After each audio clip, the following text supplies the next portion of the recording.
Ngapain turun gunung? Orang mentalitasnya dia saja sudah ada di bawah.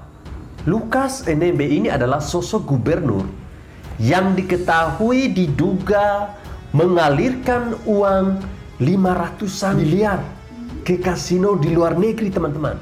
Namun yang mau saya tekankan di sini adalah Partai Demokrat yang belakangan ini lagi banyak bacot soal nyinyiran mereka terhadap Presiden Joko Widodo. Susilo Bambang Yudhoyono duda galau ini merasa di era kepemimpinannya dia sudah mampu membawa Indonesia sukses dan terhormat di mata dunia, padahal nihil sama sekali. Di zaman Susilo Bambang Yudhoyono terlalu banyak kader-kader Demokrat yang melakukan korupsi dan terjadinya KKM. Saya akhirnya menduga kuat, teman-teman, bahwa kasus Lukas NMB ini sebenarnya sudah ada sejak lama dan didiamkan untuk menjadi balasan untuk Demokrat yang sering kali ngebacot soal Bapak Jokowi ini. Yang dikatakan SBY maupun AHY sama sekali tidak bisa dipertanggungjawabkan. Kalau kita mau perdebatkan soal kecurangan, banyak. Bahkan Mahfud MD mengatakan bahwa terbukti oleh Mahkamah Konstitusi saat itu ada pemalsuan surat yang dibacakan oleh Andi Nurpati. Tapi saya tidak tahu kenapa, bisa kita browsing. Saya tidak tahu kenapa polisi tidak menindaklanjuti. Tapi sudahlah. Nama Demokrat tenggelam pelan-pelan seperti kapal Titanic yang terbentur gunung es. Dan Demokrat berusaha keras untuk menaikkan popularitasnya kembali. Ya, padahal kita melihat bahwa ini merupakan bumerang bagi Demokrat yang saat 2009 silam membuat aturan ambang batas presidensial threshold, yaitu 20%. Ya, ini boleh saya katakan senjata makan tuan, di mana yang membuat SBY sekarang malah dia yang ketar-ketir dan berkoar-koar menjerit-jerit secara halus.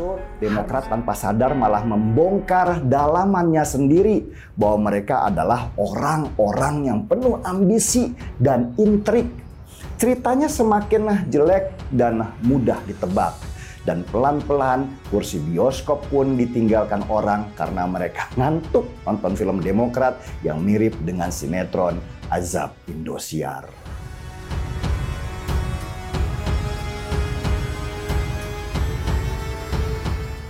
Ramli Swaly sebut peluang menang Demokrat di pemilu 2024 akan hilang jika dilengsarkan Lukas NMB. Mantan politisi sekaligus tokoh adat Papua, Ramli Swaly, mengatakan Partai Demokrat akan kehilangan suara di Papua apabila lengsarkan Lukas NMB. Ramses menilai Partai Demokrat besar di Papua karena sosok Gubernur Papua Lukas NMB. Sehingga menurutnya Partai Demokrat bisa kehilangan peluang kemenangan pada pemilu 2024. Ramses mengatakan, pernyataan yang dikeluarkan Partai Demokrat Pusat mengenai wacana pelengseran Lukas NMB bisa merugikan partainya sendiri. Sebelumnya, Wakil Ketua Umum Partai Demokrat Benny Kaharman mengatakan Lukas NMB dimungkinkan akan dicopot dari jabatannya sebagai kader Demokrat. Menurutnya, semua kader Partai Demokrat yang terlibat kasus korupsi secara otomatis harus melepaskan jabatannya dari pengurus partai. Tak tanggung-tanggung, Mahfud akan menyebut Lukas NMB terjerat kasus korupsi hingga ratusan miliar. Ada beberapa kasus lain yang masih terus didalami, yakni terkait dana operasional pimpinan, penyelewengan dana pengelolaan Pekan Olahraga Nasional hingga pencucian uang. Tak hanya gratifikasi, Menko Polhukam Mahfud MD juga mengklaim kasus yang menjerat Gubernur Papua tersebut juga terkait korupsi. KPK minta Lukas NMB kooperatif. Kabak permintaan KPK Ali Fikri terhadap agar Lukas NMB bisa kooperatif untuk memenuhi panggilan penyidik KPK. Kepala Adat Kampung Babrongko, Jayapura, Ramses Weli, meminta Komisi Pemberantasan Korupsi mencabut status tersangka pada Gubernur Papua Lukas NMB. Ramses Weli menilai Partai Demokrat akan kehilangan suara di pemilu 2024 jika lengsarkan Lukas NMB. Agar nantinya Lukas NMB bisa menyampaikan apa yang diketahuinya terkait kasus dugaan korupsi, suap, dan gratifikasi Papua ini. Seperti diketahui, KPK telah kedua kalinya memanggil Lukas NMB. KPK menyatakan akan melayangkan surat panggilan Lukas ke Papua pada hari ini, Kamis 22 September 2022. KPK pun berjanji akan memenuhi hak-hak dari tersangka sesuai dengan ketentuan yang tercantum dalam undang-undang. KSP sentil AHY cari simpati, Demokrat soroti peran buzzer era Jokowi. Tenaga ahli utama kantor staf Presiden Ade Irfan Pulungan mengatakan Partai Demokrat sengaja menyerang Presiden Joko Widodo untuk menarik simpati publik dan mendongkrak popularitas menjelang pemilu 2024. Ade menyebut pembangunan infrastruktur merupakan program berkesinambungan dari pemerintahan satu ke pemerintahan lainnya. Menurutnya, Presiden ke-6 RI Susilo Bambang Yudhoyono juga meneruskan program Presiden ke-5 RI Megawati Soekarno Putri. Dalam kesempatan yang sama, Direktur Eksekutif Parameter Politik Indonesia Adi Praitno juga menilai Demokrat sengaja mengambil momen ini sebagai pemanasan. Dalam kesempatan yang sama, Direktur Eksekutif Parameter Politik Indonesia Adi Praitno juga menilai Demokrat sengaja mengambil momen ini sebagai pemanasan jelang pemilu 2024. Kali ini, kata Adi, Demokrat mencoba menyerang salah satu program utama Jokowi sejak 2024 lalu, yakni pembangunan infrastruktur.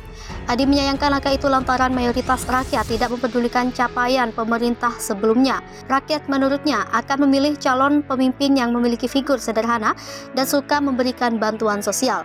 Adapun ia menilai manuver yang dilakukan partai berlogo Mercy saat ini adalah menyasar pemilih rasional yang menurutnya hanya berkisar 10% dari jumlah penduduk Indonesia. Wakil Sekretaris Jenderal DPP Partai Demokrat, Jansen Sitindaun, membantah pernyataan Ade maupun Adi. Jansen menilai partainya tidak sedang mencari simpati menjelang pemilu 2024. Jansen menjelaskan alasan AHY mengatakan hal tersebut karena menyerap suara kader-kader Demokrat yang mempertanyakan klaim berlebihan pemerintahan Jokowi terkait infrastruktur. Jansen mengatakan pemerintahan SBY juga berkontribusi dalam pembangunan infrastruktur di Indonesia.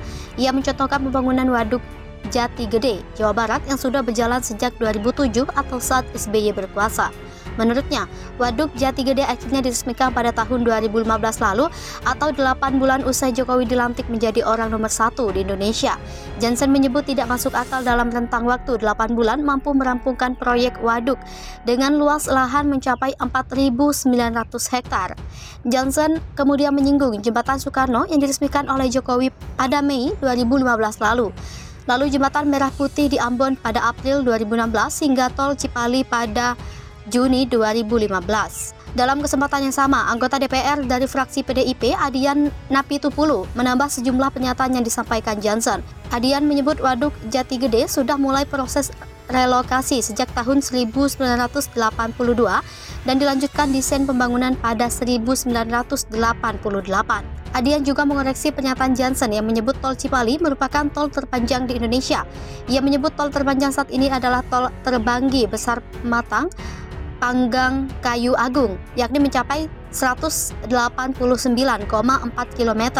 Ruas tol ini mulai beroperasi sejak 14 November 2019 atau era pemerintahan Jokowi. Adian lantas mempertanyakan apa maksud Partai Demokrat menyebut pemerintahan Jokowi mengklaim infrastruktur yang juga dirancang di zaman SBY. Ia memastikan pemerintahan Jokowi tak overklaim, melainkan menyampaikan pertanggungjawaban kepada publik. Poros Demokrat, Nasdem, PKS, Golkar, duet Anies AHY, kata lain hati-hati. Ini kelebihannya menurut pengamat. Ketua Umum Indonesia Milenial for Anies Baswedan, Umar Hegaro, mendukung penuh duet Anies Baswedan dengan Agus Harimurti Yudhoyono.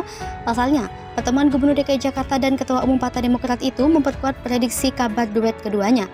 Apalagi Anies dan AHY juga bertemu politisi senior Yusuf Kala, Ketua Umum Partai Nasdem Surya Paloh, dan Presiden PKS Ahmad Syaiqo. Umar Hegaro pun menyebut bahwa duet Anies AHY merupakan duet maut. Poin utama jualan duet Anies AHY, kata Umar, adalah keduanya berasal dari kalangan muda. Dikatakan lebih dari 60% memiliki generasi milenial yang akan menggunakan hak pilihnya pada pemilu 2024. Umar mengklaim Anies AHY merupakan satu-satunya pasangan yang menawarkan kebaruan, namun duet ini bakal terwujud jika 3 partai pengusung mendukungnya. Kader Demokrat daerah juga mengaku sedang dengan duet ini. Salah satunya adalah Ketua Dewan Pimpinan Daerah Partai Demokrat DKI Jakarta, Mujiono. Dia mengakui bahwa kadernya di ibu kota ingin duet ini terwujud di Pilpres 2024.